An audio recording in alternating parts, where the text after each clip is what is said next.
A certain old man wakes up in the morning and then you find out that in his house all what he had are just some pieces of bread. And then he wakes up this morning, goes to the seaside, and then he begins to cast those breads on the sea.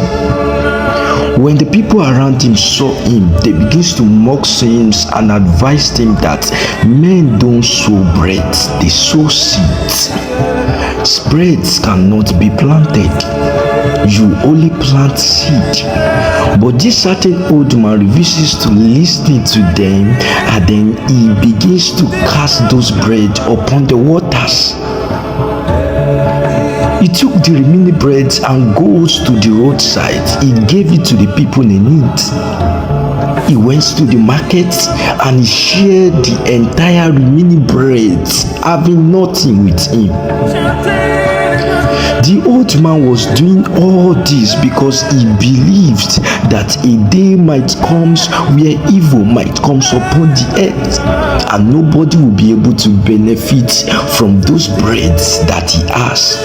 So he chooses to give everything out rather than having it, and evil comes upon the earth and it becomes a waste. One day, this old man do all this believing that after a days of rains, when rain fails, he can go back to the seaside and get multiple fold of the bread that he has casted upon the water. And then one day comes, the rain fails, and then this rain comes from earthly shakings, trees fails, many things happens, dew fails. And this man, the next day, he went to the seaside, and surprisingly for him, he saw all his bread back on the water in multiple folds.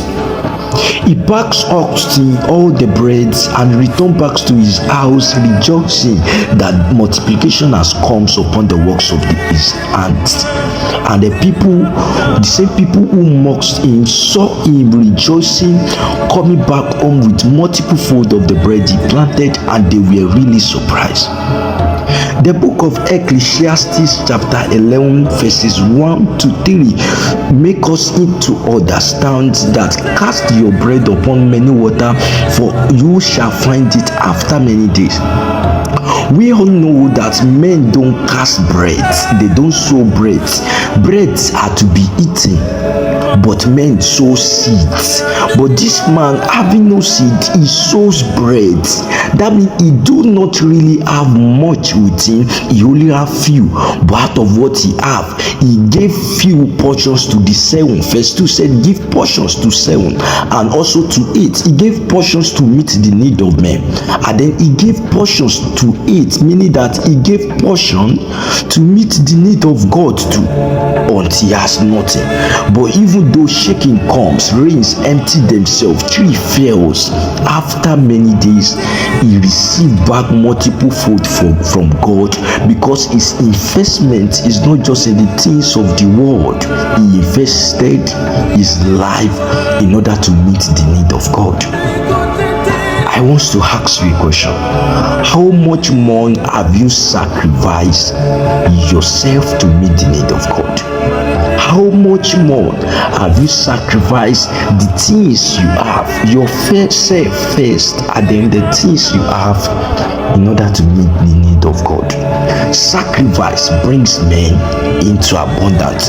That you don't just sacrifice when you have much with you, you sacrifice even when what remaineth with you is what you can just eat within a day, like that widow that met the need of the prophet Elijah.